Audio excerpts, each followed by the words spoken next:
Well कभी सोचा है अगर टॉक टू मी और फाइनल डेस्टिनेशन को मिला दिया जाए तो हमारे सामने बनकर क्या आएगा? वेल मेरे ख्याल से इसका जवाब अब हमें मिल चुका है, जो है विसल।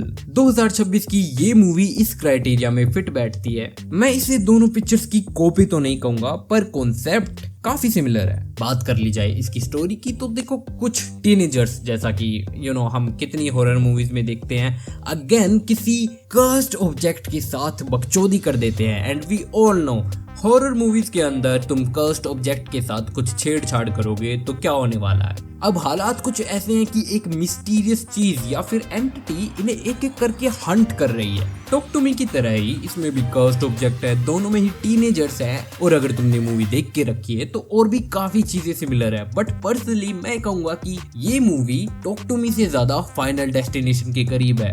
वेल आगे एक छोटा सा स्पॉइलर हो सकता है, तो इसलिए चाहो इस पार्ट को स्किप कर देना।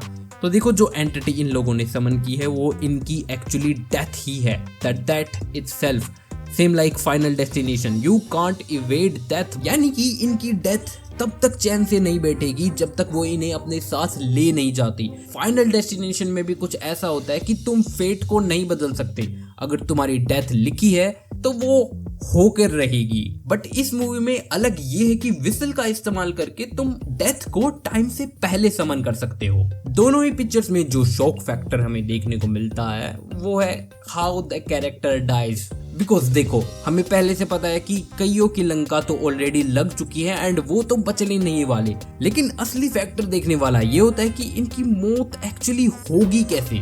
जहाँ पर फाइनल डेस्टिनेशन की मूवीज में तुम एनवायरनमेंट पर ज्यादा फोकस करते हो, मतलब कि आसपास की चीजों पर ज्यादा ध्यान देते हो कि कौन सी ऐसी चीज होगी जिससे ये कैरेक्टर मरने वाला है। क्या वो कोई ट्रक होगा या फिर आसपास जलती हुई कोई आग, कोई भी चीज हो सकती है। वहीं पर इस पिक्चर में वो एंटिटी सबको अलग अलग तरीके से मार रही है। अब वो ऐसा क्यों कर रही है, इसका रीजन तुम्हें पिक्चर में ही देखने को मिलेगा।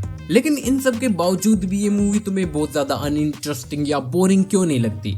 तो देखो, सबसे पहला फैक्टर है इसका फर्स्ट हाफ, जिसमें स्टार्टिंग में ही हमें एक इंसिडेंट देखने को मिलता है जो कि इमीडिएटली ऑडियंस को हुक कर लेता है आगे की मूवी देखने के लिए। बाकी पिक्चर अपने कैरेक्टर्स को अच्छे से सेट करती है। एंड हाँ, ऐसे कई मोमेंट्स या फिर सीन्स तुम्हें देखने को मिल जाएंगे जहां पर तुम क्वेश्चन करोगे कि मेकर्स इन्हें आइसोलेट करने के लिए बस अब एक बहाना ढूंढ रहे हैं। उसके बावजूद भी ये सारी चीजें काम करती है। अब देखो, मैं ये सब बता रहा हूँ, इसका मतलब ये नहीं कि ये बहुत ज्यादा इंप्रेसिव मूवी है। मैं बस तुम्हें बताना चाहता हूँ कि ये किस तरह से व्यूअर्स का अटेंशन ग्रैब कर लेती है। जिसका मेरे ख्याल से सबसे बड़ा क्रेडिट जाना चाहिए वो है इस फिल्म के डायरेक्टर कोरिन हार्डिक, जो द नन को भी डायरेक्ट कर चुके हैं। मतलब बंदा जानता है कि वो क्या कर रहा है, हॉरर के मामले में एक्सपीरियंस्ड है। अब ये टॉक टू मी और फाइनल डेस्टिनेशन से कैसे सिमिलर है? वेल इसका जवाब तो मैं बता चुका हूँ काफी एग्जांपल्स देके, लेकिन फिर भी अगर तुम इस पिक्चर को देखोगे तो मेरे ख्याल से थोड़ा अच्छे से समझ पाओगे।